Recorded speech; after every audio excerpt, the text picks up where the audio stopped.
Salut à tous, c'est Julien, je vous souhaite la bienvenue dans cette nouvelle vidéo dans laquelle j'ai le plaisir d'être en compagnie d'Emmanuel. Salut Manu. Salut Julien. Alors Manu est un spécialiste de la location saisonnière qui est de passage aujourd'hui sur Bordeaux, donc j'en ai profité pour qu'on fasse cette petite interview. Donc il va nous parler de location saisonnière, il va nous donner toutes ses astuces, il va nous expliquer un petit peu comment il fait de la location saisonnière. Vous allez voir qu'il a une façon un peu particulière d'exploiter un des appartements en tout cas. Voilà, donc si la location saisonnière vous intéresse, eh bien, écoutez, restez jusqu'au bout de cette vidéo et on se retrouve tout de suite après le générique.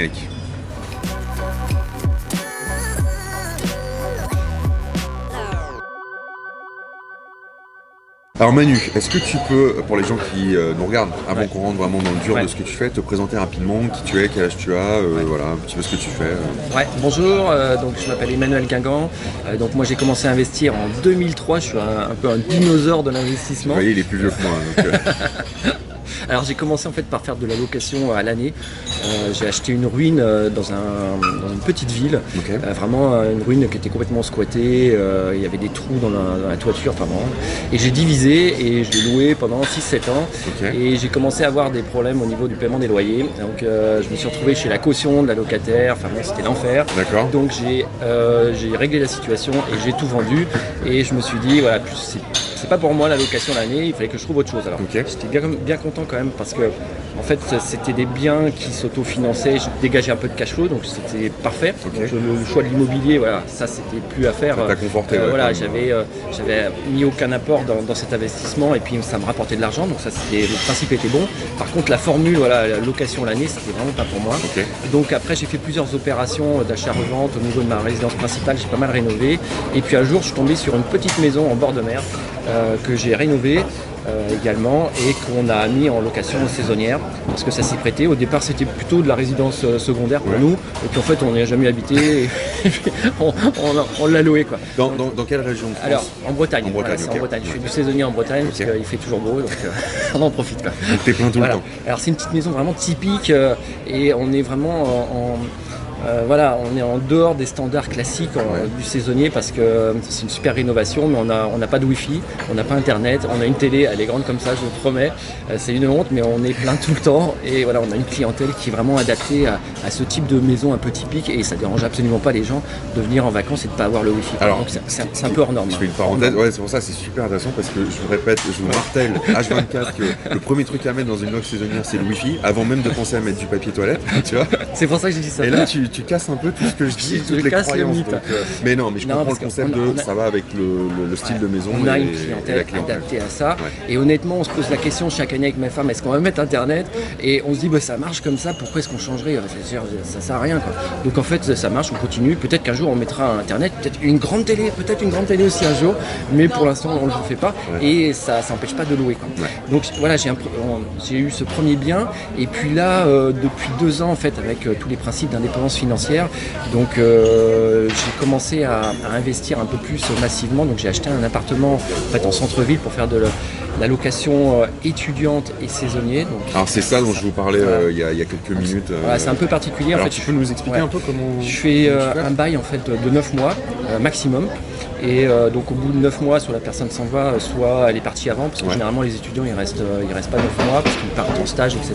Par exemple, la dernière locataire elle est partie en avril, et donc en avril jusqu'à la fin du mois d'août j'ai pu louer en saisonnier. Donc je trouvais que c'était pas mal comme formule parce que je suis dans une ville étudiante, donc l'appartement est vraiment très bien placé, il est entre l'université et le centre-ville, donc dans un super quartier, donc il n'y a aucune difficulté pour le louer. Je loue à peu près 30% plus cher que la moyenne parce qu'en fait j'ai un standard location saisonnière plus et dans une petite résidence qui est vraiment très très sympa, vraiment très calme, donc les étudiants c'est vraiment parfait quoi. Enfin moi j'aurais eu ça quand j'ai été étudiant, honnêtement c'est le paradis quoi. C'est une vraie cuisine aménagée, une douche à l'italienne, etc. Donc vraiment un niveau de standing qui me permet de louer beaucoup plus cher. Je m'adresse pas à tout le monde parce que tout le monde n'a pas les moyens, mais c'est pas grave en fait, je m'adresse juste au haut du panier et c'est très bien comme ça. Du moment que tu as un locataire et un locataire sérieux, c'est mieux qu'un locataire pas sérieux quoi. Ouais, c'est clair. Et ce qui me permet après de louer en saisonnier, donc je double à peu près mon chiffre d'affaires sur l'année. Super intéressant ça, je trouve que ouais. Et sur quelques mois en fait, le mois où il y a le plus de demandes. Donc c'est pas mal en fait. La formule, je trouvais qu'elle était assez intéressante. Parce qu'en fait tu doubles, ça c'est vachement intéressant, tu doubles ton loyer vraiment, tu loues ton appart à l'année 9 mois. Ouais. Et dans les 3 mois qui restent, tu fais à peu près la même chose que ce que tu as fait. Voilà, c'est ça. Ouais. Donc ça c'est un bien que j'ai acheté il y a 2 ans. Et puis là, je viens d'investir dans un immeuble de rapport où j'ai fait un petit peu de division et j'ai 4 lots que je loue entièrement en saisonnier. Donc j'ai 3 studios et puis un T4 que je loue en saisonnier. Il y a 3 garages aussi, etc. Et là, j'ai vraiment conçu en fait l'immeuble que pour faire du saisonnier. Donc c'est une machine à cash. Là. Alors, ça comme ça. Je suis ravi que tu en parles. Je tiens à préciser que on s'est croisés hier dans une soirée d'investisseurs.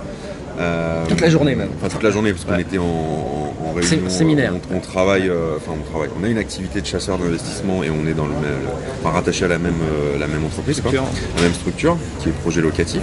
Mais ce que je trouve super intéressant, c'est que du coup en discutant, je me suis rendu compte que tu utilisais cette stratégie, qui est quand même la stratégie que j'enseigne moi dans ma formation Investir et Réussir, c'est-à-dire acheter un immeuble de rapport et en faire une sorte d'appart-hôtel exploité en saisonnier, qui est une stratégie, je pense que là tu peux le dire, extrêmement rentable. C'est explosif en fait, il ne faut pas trop le dire. Alors, je tiens à préciser que tu n'as pas du tout suivi ma formation et c'est pour ça que ça m'a fait plaisir. Non mais ça m'a fait plaisir que tu m'en parles parce que de toi-même tu m'as dit tiens moi je fais ça et je te dis mais attends c'est exactement la stratégie que j'applique et que j'enseigne et vas-y parle-en. En fait on est concurrents parce que moi aussi j'ai un site qui s'appelle expérienceimmobilière.com. Je ne sais pas si j'en ai parlé au départ. Non mais tu n'en as pas parlé mais je mettrai le lien dans la description juste sous la vidéo. Un site sur la location saisonnière, sur les investissements en immobilier et je fais aussi des formations sur comment investir, comment louer plus, comment vraiment atteindre des taux d'occupation records. J'ai organisé 2 séminaires aussi sur la location saisonnière en 2016 et 2017. Voilà, ça c'est pour mon activité internet. Donc vous voyez, on est concurrents et pourtant ça dort. On est partenaires quoi. On est partenaires. Non, j'ai essayé de me dire concurrents. Et on a une balle en fait, c'est marrant parce que je savais pas que tu avais cette stratégie aussi.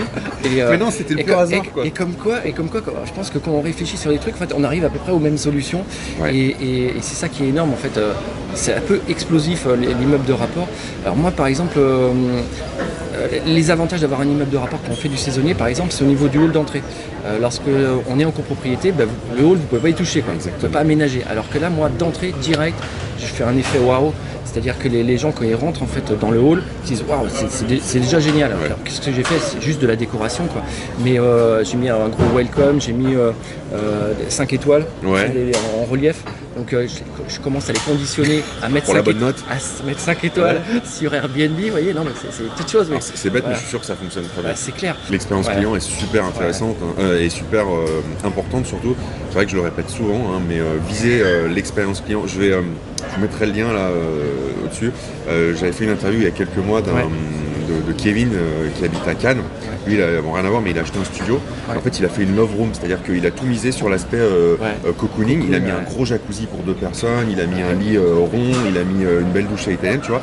Donc, il a vraiment misé sur l'expérience. Donc, c'est très niché comme cible de clients, mais il loue entre 150 et 200 balles la nuit toute l'année. Et il est plein tout le temps, parce que les gens, ils viennent chercher cette expérience, ce truc. C'est clair que ces spécificités, ces principes-là, il faut absolument pouvoir se démarquer, parce qu'en fait, il y a de plus en plus de gens qui font de la location saisonnière, on est de plus en plus nombreux, c'est de moins en moins rentable pour ceux qui ne se démarquent pas en fait. Voilà. Et c'est en innovant qu'on va pouvoir sortir du lot, se faire remarquer par Booking, Airbnb, remonter en haut des têtes de liste et puis louer plus cher. Airbnb va favoriser en fait des quartiers qui fonctionnent bien, où en fait il y a beaucoup de locations, où ça tourne bien. Donc ils vont favoriser des biens qui sont dans ces quartiers-là. Donc si vous achetez dans les mauvais quartiers, en fait, vous risquez de ne jamais voir remonter en fait votre petite annonce dans le moteur de recherche. Donc c'est important de bien investir dès le départ dans les meilleurs quartiers vers chez vous, et pas de se dire celui-là c'est un peu moins cher, je vais aller là-bas et après je vais mettre le paquet. Après c'est trop tard en fait. Et l'emplacement c'est capital pour toutes les plateformes, c'est capital. Si vous voulez avoir des bons retours, il faut être bien placé. Si c'est mal famé, etc., c'est pas la peine. Si vous pouvez pas vous garer dans le quartier, c'est pas la peine. Il faut vraiment être au pied des commerces. Le mieux c'est quand même ça, avoir les services juste à côté, avoir la pharmacie, la boulangerie, la pâtisserie, tout ça c'est génial. Le basique en fait. Le basique, mais qui apporte une petite. Après, vous pouvez le noter dans votre petite annonce à côté de la pâtisserie Intel qui délivre, qui donne les meilleurs croissants, etc. Donc après, vous pouvez le valoriser. Moi, il y a un truc qui m'intéresse, alors je sais pas si Vas-y. tu vas me dire si tu veux donner les chiffres exacts ou les fourchettes, c'est comme tu veux. Sur cet immeuble que tu exploites intégralement en location saisonnière, tu m'as dit que tu avais 4 appartements, c'est ça? Ouais, Est-ce que j'ai tu quatre peux nous donner, enfin si tu le veux bien, un ratio, prix d'achat, ce que tu toucherais en loyer si tu l'avais mis en loc à l'année, est-ce que ça te permet de dégager avec du saisonnier? D'accord, alors j'ai acheté 150 000 euros net vendeur, donc avec des travaux, etc. Ça fait un projet à peu près à un peu moins de 260, un gros 250 000 euros. Ok, donc 250 000 euros sur le projet, ok. Voilà, aujourd'hui au niveau revenu locatif, si je louais un studio, c'est à peu près 350-400 euros, donc ça fait 12, Ça ferait plus 1300 après à peu près, quoi. 4, ça ferait 12, 1800 euros de revenus. Tu seras à 1800 euros par mois. Et là, Ok. en fait, en saisonnier, je suis à peu près au double, ce qui un peu plus que le double, dans les 5000 euros Ah oui, de revenus. Alors attendez, c'est 5000 euros, mais il y a des charges, parce que en fait j'ai tout automatisé, donc je fais plus rien. Donc c'est comme ça. Donc j'ai une gestionnaire quand même qui s'occupe des clients, donc il faut évidemment la payer. Mais en fait, ce qui me reste moi à la fin du mois, c'est à peu près entre 1500 et 2000. On va faire ça comme ça. sur un immeuble. Du net, ouais. D'accord, ok, du net. Et dans l'immeuble, alors je compte aussi, il y a 3 garages. C'est des revenus en location nue, mais voilà, il y a 3 garages en plus. Mais donc c'est quand même, c'est quand même ultra rentable par rapport à la location classique. Attends, t'imagines un achat, alors oui, c'est un budget, parce que souvent tu peux démarrer entre 150 et 200 000 sur un immeuble. Bon, là 250, c'est pas non plus déconnant, hein. C'est un studio ou un T2, dépendamment des grandes villes, hein. Paris, c'est un studio, une métropole de région, ça va peut-être être un T2. C'est pas déconnant, hein, comme budget global. Qu'est-ce que je voulais te demander? Oui, quand tu me disais que tu as automatisé maintenant ta locationnaire, tu l'as automatisé jusqu'à quel niveau? Alors, en fait, moi je m'occupe de la recherche des locataires. D'accord. Donc, des grandes plateformes, en fait, j'ai un channel qui me permet de synchroniser en fait toutes mes petites annonces. Le channel, il envoie des informations sur Google Agenda, comme ça ma gestionnaire, elle a son planning avec le nom des clients, les coordonnées, le numéro de téléphone. Et à partir du moment où le client fait une réservation, moi je ne vois pas le client passer. C'est elle qui le prend en charge de A à Z. C'est-à-dire que c'est elle qui va le contacter par SMS, elle va faire le checking. S'il y a un problème, elle va intervenir. On ne fait pas de check-out nous. D'accord. Donc voilà, et elle va répondre après aux commentaires. Et puis faire le suivi, on ne sait jamais, facture, des choses comme ça. D'accord. Donc, elle s'occupe de tout le client, donc moi j'ai juste à m'occuper d'optimiser les plateformes, mais en fait avec Beds, on peut, avec mon channel manager, on peut Beds 24, planifier les choses et organiser, donc je le fais une fois et puis après ça roule en fait. C'est des revenus passifs, quoi. Et honnêtement je pensais pas que c'était possible parce que pour moi c'est tout frais cet immeuble là, et j'entendais des gars dire mais voilà. Et en fait si c'est totalement possible, et je suis le premier étonné en fait. Et non mais c'est vrai, je pensais que c'était des gros mythos, et honnêtement ceux qui disaient ça, et on peut tout automatiser, c'est possible. Il y a un travail quand même au départ il faut régler la machine, hein. Il faut huiler, ça se fait pas comme ça, mais une fois que c'est lancé, honnêtement, moi je vois passer les commentaires, les interactions avec les clients, l'argent qui tombe, qui repart. En fait, tu as créé un business automatisé de loc saisonnière. Une machine à cash. Une machine dans un immeuble. Alors pourquoi j'en suis le premier à étonner. Mais c'est super intéressant, et je suis content que tu me le dises, parce que c'est ce que j'apprends dans ma formation, mais tu as beaucoup d'objections. Enfin, moi je sais que beaucoup de gens m'écrivent en me disant, est-ce qu'on peut réellement, tout automatiser? Est-ce que on peut réellement remplacer l'équivalent d'un salaire moyen français ou médian avec un seul achat? 3, est-ce que c'est vrai que ça prend en fait quasiment plus de temps? Tu vois, il y a toutes ces questions qui reviennent, et en plus toi tu n'as pas automatisé, parce qu'on peut automatiser à mort, hein. Tu pourrais mettre une boîte à clé ou une serveur connectée pour j'ai boîte à clé, check-in, mais voilà. Donc comme quoi c'est possible. Par contre le truc c'est qu'il faut vraiment être accompagné, c'est-à-dire que vous ne lancez pas si vous avez moi j'ai une expérience du saisonnier, je loue depuis 2010 en saisonnier. J'ai loué avant que Airbnb arrive en France, ils sont arrivés en 2012. Donc j'ai une grosse expérience de saisonnier derrière. Super expérience. Si vous partez directement comme ça, ça va être un petit peu compliqué, parce qu'il vaut mieux être accompagné quand même sur des formations vraiment très spécifiques, peut-être pas des formations généralistes, mais vraiment des trucs très très pointus, comme ce que tu peux, j'imagine, présenter au mois, faire la même chose, pour avancer, parce qu'en fait il y a plein de petits pièges qu'il faut éviter, et c'est dommage parce que nous on est tombé dedans, hein, faut le reconnaître aussi, des fois on a un peu pataugé, et on a fait on est passé par ce chemin-là, donc un conseil, formez-vous avant de vous lancer là-dedans parce que les enjeux financiers sont quand même importants. Ouais. Donc le coût de la formation, ça va être rien par rapport au gain que vous allez pouvoir avoir demain. Un mois de loyer, c'est récupéré en cash flow déjà. Mais en fait, c'est même pas que ça, c'est que je vais juste faire un parallèle pour qu'on comprenne bien la nuance, c'est que le saisonnier ne se gère pas du tout comme on gère de la location à l'année. Et après, une fois que vous aurez franchi ce stade-là, en fait, vous allez devenir un expert aussi de la location saisonnière et vous pourrez après mettre vos services, vos prestations à disposition des autres. Oui. Moi, dans mon cas, en fait, on me confie maintenant la gestion d'appartements. Donc, j'ai pris en gestion 4 appartements où j'optimise avec le channel, le taux de remplissage, etc. Et je m'assure que l'appartement soit toujours rempli. Ouais. Donc, ça fait encore, vous voyez, une activité supplémentaire. Je ne pensais pas en arriver là et c'est ma gestionnaire qui intervient au niveau du ménage et toute la gestion de clientèle aussi des 4 autres appartements. Et vous voyez, en fait, c'est un palier et après, en fait, vos compétences, tout ce que vous allez savoir, en fait, votre savoir, vous allez pouvoir le vendre, en fait. Et ça, c'est énorme, quoi. Ça, c'est énorme. Parce qu'au départ, je pensais pas faire ça pour ça. Et puis on arrive, ça grossit. Je s'arrête pas, mais bon. Mais ce qui est fou dans ce que tu me dis, et en plus, je vous assure que c'était pas préparé, je découvre là, c'est que. En fait, on se connaît pas. Il passait dans la rue, je l'ai attrapé pour une interview. Non, mais. T'avais une tête de loueur. Une de loueur en saisonnier. Elle s'est dit, tiens, si on faisait une petite interview, en plus, il y a une limonade là derrière. Non, ce qui est très intéressant dans ce que tu me dis, pour devenir un peu sérieux, c'est que effectivement, moi c'est vrai quand j'ai commencé, donc tu as plus d'expérience que moi dans le saisonnier, c'est clair, mais moi quand j'ai commencé, je pensais pas que ça m'emmènerait ici. Je vais vous partager une autre anecdote. Si vous me suivez depuis le début, vous avez déjà vu l'interview que j'avais faite avec Elisabeth qui est ma gestionnaire. Si vous ne l'avez pas vu, je vous remettrai la vidéo juste au-dessus là dans le petit i, mais Elisabeth, en fait, quand j'ai acheté mon deuxième appart en saisonnier, donc elle était à la base auxiliaire de vie et femme de ménage, enfin service à domicile, elle se rémunérait en chèque emploi-service. Quand j'ai acheté mon deuxième appartement, elle est venue me voir un jour, elle m'a dit apprenez-moi, je veux faire la même chose. Yes. Donc je l'ai formée, je l'ai coachée. Elle a acheté son premier appart alors qu'elle était elle était passée en CDI ou quoi, et qu'en plus elle avait un prêt sur sa RP. C'est l'interview qu'on avait faite. Mais le truc qui est génial, c'est que donc ça c'était fin 2016, elle l'a signé, rénové en 2017, donc l'année dernière, voilà, ça s'est bien loué. Là cette année en 2018, sans que j'intervienne, c'est pour ça que je vous dis ça, elle a racheté un studio qu'elle exploite aussi en saisonnier et qui démarre super bien, parce que finalement elle a appris à faire les choses et voilà. Et ce qui est encore plus fort que ça, c'est que là où quand moi je l'ai recrutée, elle faisait à peu près 10% de prestations de conciergerie et 90% auxiliaire de vie, service à la personne, et ben maintenant le ratio il s'est inversé, elle a créé sa conciergerie.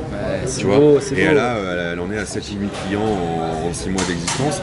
Et tu te dis, c'est pour ça que ça me parle beaucoup ce que tu me dis, parce que tu te dis, mais quelle était la probabilité pour que cette personne à qui j'ai fait appel un jour parce que j'avais besoin de quelqu'un, et ben tu vois où ça l'a amené, et comme tu dis, on ne sait pas où ça l'amènera dans 2 ans, même dans 6 mois. C'est exceptionnel. C'est génial, les perspectives que ça peut ouvrir. C'est marrant parce qu'on a la même histoire en fait. Mais quasiment quoi. Moi, avec ma gestionnaire, c'est pareil. Je vais filer 5 lots d'un seul coup. J'étais super contente parce elle faisait déjà des ménages, tout ça, mais elle faisait juste les ménages. Les clients l'appelaient vraiment que pour faire le ménage. Et moi, j'ai dit, j'ai pas besoin d'une femme de ménage. Ce que je veux, c'est une gestionnaire qui prend le client, je vais y arriver, de A à Z. Quoi. Dès qu'il y a une réservation, c'est elle qui est en contact avec la clientèle et elle gère tout le process jusqu'aux commentaires, la réponse aux commentaires sur les différents sites. Et en fait, je l'ai fait monter en compétence petit à petit. Je lui ai expliqué Pulse, comment ça fonctionnait. Pulse, c'est l'application sur Booking, comment l'installer, ce qu'il fallait regarder, etc. J'ai mis en place les outils pour lui donner toutes les informations. Et aujourd'hui, elle a un niveau de compétence où elle pourrait faire qu'en fait comme la tienne, acheter, louer toute seule, elle se débrouillerait, mais il n'y aurait aucun problème. Et c'est génial en fait. Et elle aussi, elle est aide-soignante, elle a un travail de nuit. Elle a à peu près s'occupe d'une quinzaine de locs. Honnêtement, c'est énorme. Je sais pas comment elle fait. C'est top, 80% de nuit. Et à un moment, il va falloir qu'elle choisisse. Mais bon, comme il y en a un CDI, et nous là, c'est pas un CDI, mais il y a de l'activité. C'est pas la même chose, l'entrepreneuriat. Non. Mais en fait, c'est des perspectives qui sont énormes. Au niveau rémunération, elle gagne plus que moi. Avec toutes ses locs, avec son travail et toutes ses locs, honnêtement, pas 2 fois plus, mais elle gagne peut-être 2 fois plus que ce que je gagne avec l'immeuble. Donc ça ouvre des perspectives qui sont absolument incroyables. Et l'immobilier, en fait, ça rend libre. Manu, merci pour cette interview. Plaisir. En fait, c'était super intéressant. J'ai appris des trucs encore. Je me rends compte qu'on a à peu près C'est incroyable. le même parcours, donc c'est top. En plus, il y a un truc que j'ai pas dit, mais en fait, on est tombé dans le saisonnier pour les mêmes raisons. C'est que moi, j'avais peur aussi des impayés, des trucs au début, tu vois. Donc, c'est assez marrant. J'espère en tout cas que cette interview vous a plu et que surtout ça vous a appris des choses, que ça vous a donné envie de faire du saisonnier, de faire de l'immeuble, de coupler les deux, pourquoi pas, mais voilà, de faire de la stratégie à très haut rendement. Je vais vous remettre le lien vers le site de Manu dans la description sous la vidéo. C'est Expérience Immobilière, c'est ça? Au féminin, au pluriel, avec un petit tiret au milieu entre les deux. .fr, .com. .com. Ok, de toute façon il y aura le lien. Si vous voulez aller jeter un coup d'œil, je vous recommande vivement le site de Manu. Et puis écoutez, moi je vous dis merci d'avoir regardé la vidéo jusqu'au bout et je vous dis à bientôt pour une prochaine. Salut! Au revoir, à bientôt.